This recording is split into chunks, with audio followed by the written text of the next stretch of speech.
Hello there, lovely to be live again. We haven't done one of these for a long time, and we thought we've got loads of questions about life coaching, and I think the reason is because there's been a lot of stuff in the press about life coaching, in particular that BBC documentary. And so, given that we've had loads and loads of questions come in over email, we thought let's do a quick video and answer them in mass. Now, before I even get into all of those questions, I want to mention, and because only one of the questions were about that, our summer camp. Yes, we are having a summer camp, live training for Life Coaching Foundation Diploma in Life Coaching. In fact, I can show you, they came this week, the brand new training manuals are going to go with this course, over 100 pages of content there. Maybe I'll touch on that again in a minute. And also students also get a copy of the book, Life Coaching and Introduction. So it's definitely happening this year in the summer. All of the dates are on the website, and maybe I'll mention that again later on. But one of the questions was, when you say summer camp, do you mean like some kind of Glastonbury type event? No, I don't. Of course I don't. No, summer camp is just a term that we use because it's going to happen in the summer. Generally speaking, here at UKCPD, we've always run programs in the spring, in the autumn, generally following the academic cycle. But because we had so much interest in life coaching recently, we thought, well, let's do a summer camp event. So essentially, it's 5 or 6 days of live training like this via Zoom, online, super interactive, lots of exercises, lots of content, and of course, coming out at the end of it with an accredited, recognized international qualification in life coaching. So that's what the summer camp is all about. We're not going to Glastonbury, albeit that might be something interesting to do at some point. That's not our plan this time round. Now, as I said, we have got lots and lots of questions to get through, and I've got them here. Now, if you're watching this live, and sometimes you do watch these things live, and I always appreciate any comments, feel free to ask another question, just put it in the comments, and I will try and respond as we go through. So I think I've got 10 questions that we've picked out that seem to be the most popular and cover lots of different things. So I'm going to go through these one at a time. I'll just put my glasses on to make sure I read it properly. Okay, so the first question that we've got here, what rules are there when it comes to being a life coach? So what rules are there? Well, factually, there are none. Coaching is an unregulated industry. And unfortunately, in many ways, that's not a great thing, but it's also kind of a flexible thing. So there's lots of flexibility in what being a life coach might mean. The downside, of course, is you get people who read a book over the weekend or, do a quick 10-minute thing on Udemy or something like that, and suddenly want to call themselves a life coach, and they maybe don't have enough training or even life experience to do that.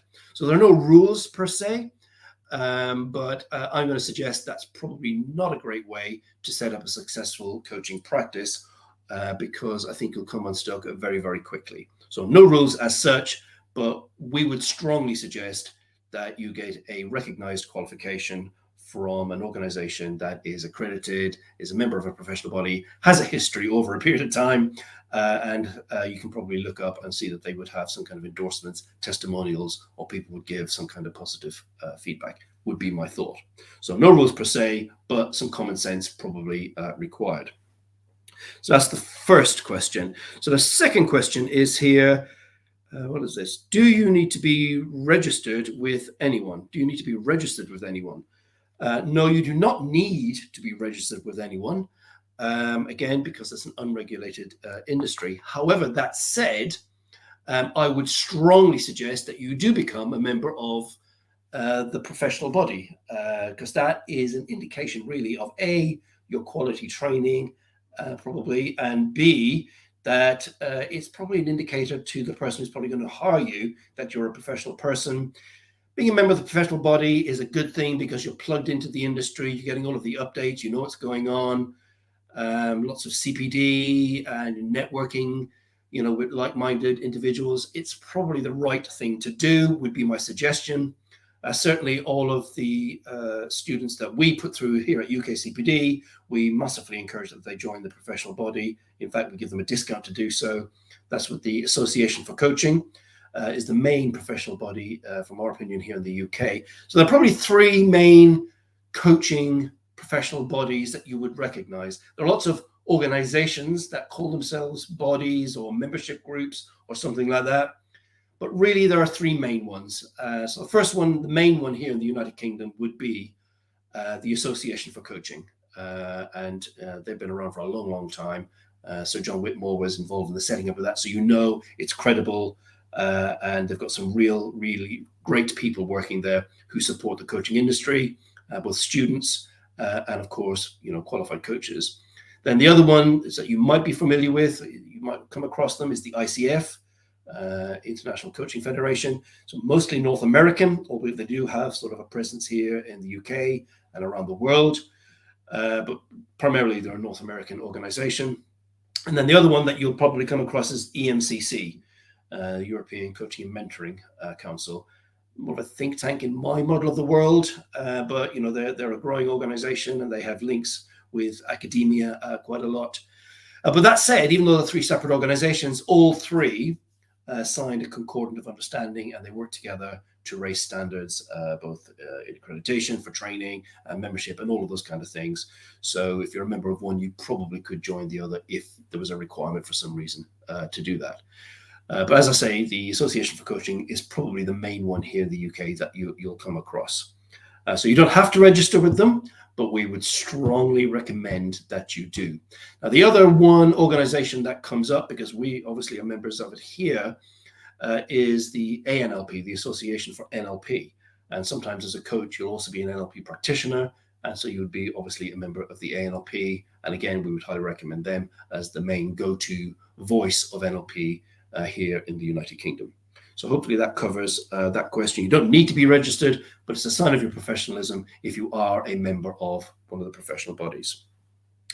Okay, so let's plow on through. Let me just check any other questions. No, not so far. What is this? What qualifications? What qualifications are available, and how do you sort the good, inverted commas, from the scams, etc.? The internet is full of claims, some of which seem slightly outlandish. Okay, well, so much so we've got a course that outlines this, and it's a free course on our website, and we'll add the links in at the end for all of the things on our website that you might find useful, and we'll put in the links for the professional bodies as well. So what qualifications are available? Well, there are a lot, and it depends really on the kind of thing that you might want to do. So if I use the Association for Coaching as an example, there are levels from beginners, if you will, introductory or foundational, as we call it, foundation, right up to advanced diploma. So there's 4 levels with the Association for Coaching. Other organizations tend to name things differently or have different levels, but generally speaking, there's about 3 or 4 levels, if you would. If you think about your A levels, your O levels, A levels, undergraduate, and so on, it's kind of similar to that. And then the 2 types of qualifications, as I said, there's a course on our website. Will help you with this. There's a professional qualifications, i.e. from one of the professional bodies, the Association for Coaching or EMCC or one of these other ones, or there's academic qualifications from something like the ILM, or you might want to go to university and get a master's degree in coaching or something like that. They tend to be the 2 categories, academic and professional. So they're the 2 types of things. Now, how do we sort out the good from the bad? There's lots of outlandish claims on the internet. Yes, there are. Well, I think buyer beware is the first thing, but more importantly, if the organization that's promoting themselves as a training organization for coaching, life coaching per se, then they ought to be a member of the recognized professional bodies. Now, in recent times, we've had organizations claim to be members of professional bodies, but they're made up ones. They made them up themselves, or there's some obscure thing on the other side of the globe that nobody's ever heard of, or they just pay a fee, like 50 quid or whatever it is, to become a member of this professional body. But there's no accreditation process. There's no history of audit. It's just kind of, a money-making scam, and it's made up. So watch out for those. How do you sort between the 2? Look at the organization. Does it look legitimate? Do they have an address here in the United Kingdom primarily, or maybe in Europe? Are there representatives of the organization that you can reach out to and speak to? Do they publish a journal? Do they publish academic research? These are the kind of things you want to be looking for. They're a real organization. So if I use the Association for Coaching, and sorry for using them all the time, it's just because we're members, it's easy for me to speak on their behalf, I guess. They produce a ton of research, a regular journal, academic journal as well. So lots and lots of credibility and input into the coaching industry. So, if you see the Association for Coaching is accredited this training, you're probably onto a winner. And as I mentioned, the other two as well, EMCC and the ICF. Some of the other things, I'm going to suggest you're a bit wary. Now, there are some specialist ones like, for business and stuff like that. So you want to sort of sort out for that. But primarily this call is around life coaching. So that's the kind of thing that I would look for. The ones that claim if you go on our boot camp, and become a master of this and a master of that in 20 minutes and you'll earn zillions of pounds, clearly the bells should start ringing, because it's just complete nonsense. If you want to set up a business, you're setting up a business, whether it's life coaching or a shop or any kind of thing. If you're setting up a business, setting up a business. And so you need to be able to do that. It's not going to happen instantly the minute you get your certificate. Okay, so that's hopefully answers that question. Now, question 4, is there one key model or approach? Is there one key model or approach that I should learn to be a successful coach? Yes and no. So I'm going to go no in a way. Most people, when they're learning to be a life coach, will learn at least one coaching model, and usually it's GROW. The GROW model has been popularized by Sir John Whitmore. It's omnipresent in all of the text, and most of the training schools will have that as a minimum of one coaching model. But there are lots of others. Do a quick Google search, and you'll coaching models, and you'll find zillions of them. And in a way, that's a good thing, because some are very specialized or really home in on very specific areas of development and change for individuals or perhaps in an organization. And I always think a many models approach is a good thing, because I often say it would be a poor plumber to come to fix your central heating. They had one spanner or one screwdriver. You'd need a range of tools and approaches and models to be able to help a variety of clients, one would think, because you never know who's going to come to see you. So the GROW model would be one. So here at the college, we train, in our program, I think we train 5 very specific models. Some of them are from NLP. So NLP is a thing that's very, very useful in coaching, because it's this whole toolkit. So yeah, I would suggest a lot of learning models, but not too much. You don't have to go crazy. 2 or 3 really good, solid models and approaches are probably a good thing. And then sort of generally this here is our approach is to be open, to be good at asking questions, to hold that space with your client, to give them space, to be able to have some kind of empathy with your client, and to hold your tongue. Listen more than you speak. Don't tell people what to do. Ask questions, let them solve. Have the underlying philosophy that they've got all the answers, and all you're there is to facilitate that awakening, that change, that growth, that sort of aha moments where they realize, I can go and do what I need to do. And then the one other thing, which I'm fairly passionate about, is in all coaching sessions, there needs to be a clear outcome. This kind of generalized chit-chat coaching that you sometimes come across on the internet is not coaching. I don't know what it is. It's kind of chatting or talking. You always have an outcome. Hello, client's coming for a coaching message. What do you want from today's session? Clear. We would say in NLP, of course, I would say this, a well-formed outcome. Otherwise, what are you doing? You're just having a nice chat, and it's not a coaching session. So hopefully that answers that question. So question 5, I think we've got 10. So I better burn on here. Do I need insurance to practice as a life coach? Well, the short answer is no, you do not need insurance to practice as a life coach. However, what I'm going to say is, just like being a member of a professional body, it's an indication of your professionalism. And quite frankly, it's not very expensive. There are a couple of, I think 2 or 3 firms that really, really specialize in it and will be able to do you a great deal. And, for the cost of, or the investment, I should say, of, one session with a client, you'll have some decent cover. And most people will ask, have you got insurance? Are you a member of a professional body? Where did you train? These are the questions the public are now asking, because they've wised up to those people who just kind of, do a one-day online thing and decide that they're a life coach. They're not. That's the truth of the matter. So you don't need insurance, but again, it's probably a good idea to have it, because you never know. And it's a sign of your professionalism. Okay, what's this one then? I have seen courses online that say they are accredited. What does this mean? And are there different options, or indeed some to be avoided? We've kind of covered this already, but what does accredited mean? So it's one of those words I think that gets kind of misused, because we often get questions like, if I do this training, will I become an accredited coach? The answer is no, you will not. The training in and of itself can be accredited. What does that mean? What that means is an outside organization have looked at the training, this training as an example, and said, yes, this training measures up to a very specific standard. It includes all of the things that it needs to include to give that student the skills, confidence, ability to go out there and coach. And it's been endorsed by other people who've done the course. That tends to be the model for accreditation. There's some key learning outcomes. The guys learning, or the students rather, is the word I'm looking for, have some form of assessment. If there's no assessment, it's not a qualification. So that's one thing that drives me crazy. I went on this course. It was 2 lovely days, lots of interesting people I met. And I asked what kind of assessment was it. Well, there wasn't any. They just gave us a certificate at the end of the weekend. That's not a qualification. That's a CPD certificate. Nice that you were here. It's not a qualification.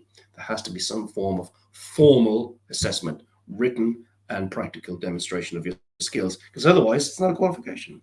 My model of the world. So that'd be the first thing. And for accreditation, ones to be avoided. I think the ones to be avoided are kind of what I said before, kind of made up things. My course isn't good enough to get accreditation with the recognized professional bodies, so I'm making one up, or I'm using some obscure overseas thing that nobody's ever heard of. I'm just paying a fee just to get a logo on my website. So watch out for those, because there are a lot of them out there. And if in doubt, go onto our website and you'll see, how do I choose? And that will really, really help answer your questions. So 7, how different is life coaching from coaching within an organization, i.e. a business coach? Okay, probably not massively different, in as much as coaching is coaching is coaching. The context is different. Clearly, if I'm working in an organization, which I personally do as a coach, it's usually about performance, or very specific thing about the team, or making big decisions, or taking the organization or the team in a different direction, or improving a particular skill within the organization, leadership or communication, or something like that. Performance, output, reaching targets. Life coaching tends to be, as I guess it sort of says on the tin, it's about my personal life, not my professional life, although there obviously is overlap between the two things. I think it's useful to have some idea about the business world if you're going to work in an organization, understand the jargon and the language and the different kind of pressures that, especially senior people have within an organization. But coaching is about setting an outcome and helping that individual figure out what strategy, what resources, and how they're going to, figure out what they're going to do, and then take very specific actions towards their goal. I think if you're going to work in an organization, you probably have a higher level of training than you would in life coaching. Not always, but I think it's probably a good thing. Have more strategies and more understanding of what might be going on in that sort of environment.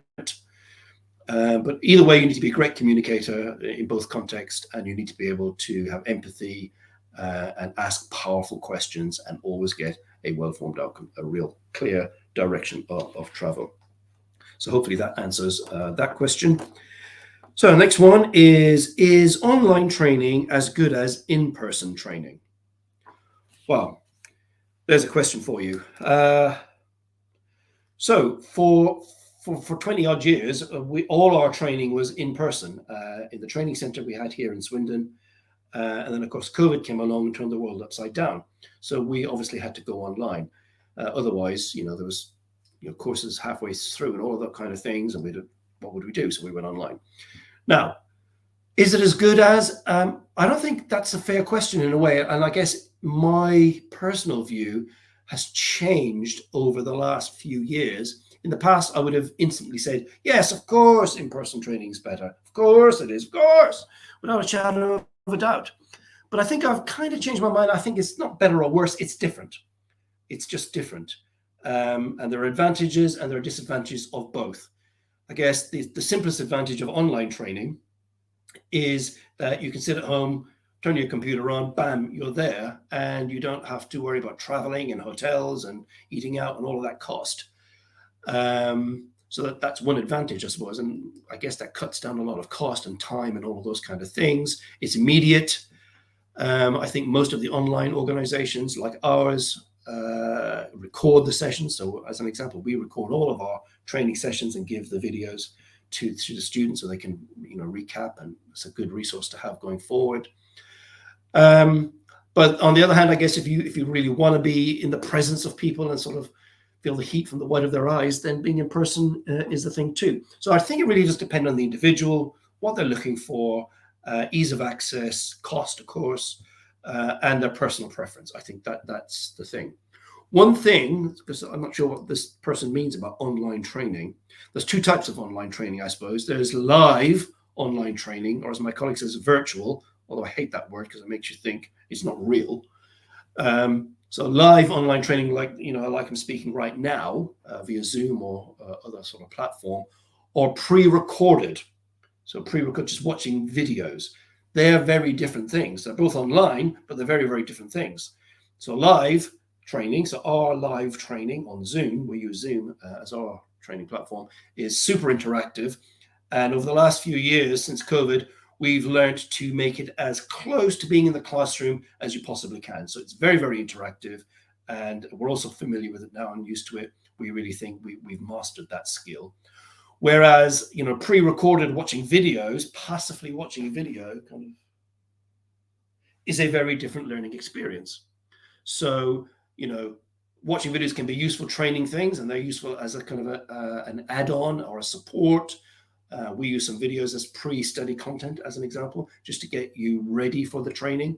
So as an example, for our flagship program, our NLP practitioner and coach certification program, we use a set of videos we call foundational learning or pre-study content. What's in that? So a history of NLP, the history of coaching rather, who's who, how the industries have developed over the years, some key things and people that you might need to know before you go to the actual live training. So you kind of clued up, I suppose, before you get to the training. We found that's quite a useful thing to do. So I think it can be as good as, certainly we get fantastic feedback from our students. We've just finished one of our programs last weekend, and we got great feedback. We're very grateful for the feedback we've had. So I think it really does depend on the individual and their learning style, their learning preference. But certainly my experience is that the online thing, if it's done correctly, can be really, really super engaging and super powerful. Okay, 8. No, we've done 8. Can I really make a living working as a life coach? Can I really make a living working as a life coach? Well, of course you can. It's like anything. Can I make a living being a business consultant? Can I make a living, opening up a bakery or a flower shop? Of course you can. It is about having the skills, the knowledge, and the life aware, to do the skill, the thing that you're trying to do, in this case, being a life coach. And then, of course, the skill, knowledge, and life aware to start a business, because that's what you're doing. And I think oftentimes people forget that. I'm going to train to be a life coach, get to the end of the program, got my certificate, join the professional body, perhaps, maybe get some insurance as well, because I want to be a professional. And now what? So now you've got to start networking. You need to, put things out there and tell people, this is what I can do. I can help you turn your life around. I can make a big impact on your life. You've got to start, doing the thing and creating a business. So, and that's the bit that sometimes gets forgotten. So, we really do encourage all of our students to think about from the get-go, you're going to be starting a business. What's your market? Where are you going to be doing it? Are you going to have an office? Are you going to be doing it online? And let me tell you, no amount of life coaching, hours and hours and hundreds and thousands of hours of life coaching is done down that camera. It's pretty much nearly all of the work I do, as an example, is over Zoom. I occasionally do one-to-one things, mostly for a couple of business clients up in London, but other ones as well. But this is just brilliant because I don't have to leave the house, so it cuts down on so much cost. And then the final question: is, would I make any recommendations?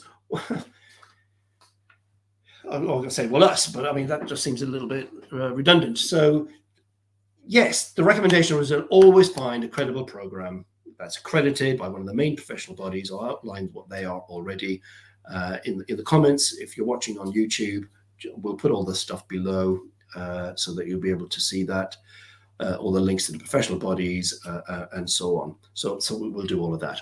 But they're the main things I think you'd want to consider. So one last thing then, just as I'm live, I think I might as well do. Yes, we have our summer camp coming up. All of the dates, I'll put the link in the thing as well, are on the website. We've got this brand new, actually this is a brand new training manual, and I'm super pleased with it because it's so fantastic. And a local print company did it for us. As you can see, these are all the professional bodies that we're affiliated with: the Association for Coaching, NLP, the ILM, and the International Association for NLP. So you'll get a copy of that, copy of the book, lots and lots of training with me, myself, and some colleagues, and you'll get a qualification that you'll be able to start your practice. Now, one of the questions is not on there, but I did see it, and I will answer it because I think it's important.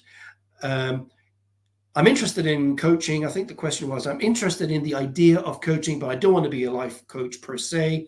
But I'm interested in doing some CPD for my professional development. Should I do that? Is that worth doing? The answer is yes, because life coaching involves a lot of life skills that can be used in lots of different contexts, from life coaching per se, but in my work, in my personal life, because you become a great communicator, empathy, you're goal orientated, etc., etc. Lots and lots of skills that you can use in lots of different ways. So we always recommend that, if you're going to do something for yourself, do something that's really going to be useful going forward, as well as just getting a CPD tick. Well, look, I've got to the end of my time. Hopefully that has answered some questions that you might have about being a life coach. We have just published a couple of articles on our website. They're just blog posts that you just have to read. There's no big sell or anything like that. That outline, what it takes to be a life coach. You just go on to the web. Well, I'll put the links in the thing. That's the easy thing for me to do. You'll find it. But it's on our blog post on our website, UKCPD.co.uk. Feel free to visit that. Any other questions, feel free to reach out. Email address info@ukcpd.co.uk, or give us a call on 01793 511 180. And I hope you're going to have a fantastic long weekend, bank holiday weekend. And maybe I'll see you on one of our training programs in the near future. Till then, take care of yourself. Bye for now.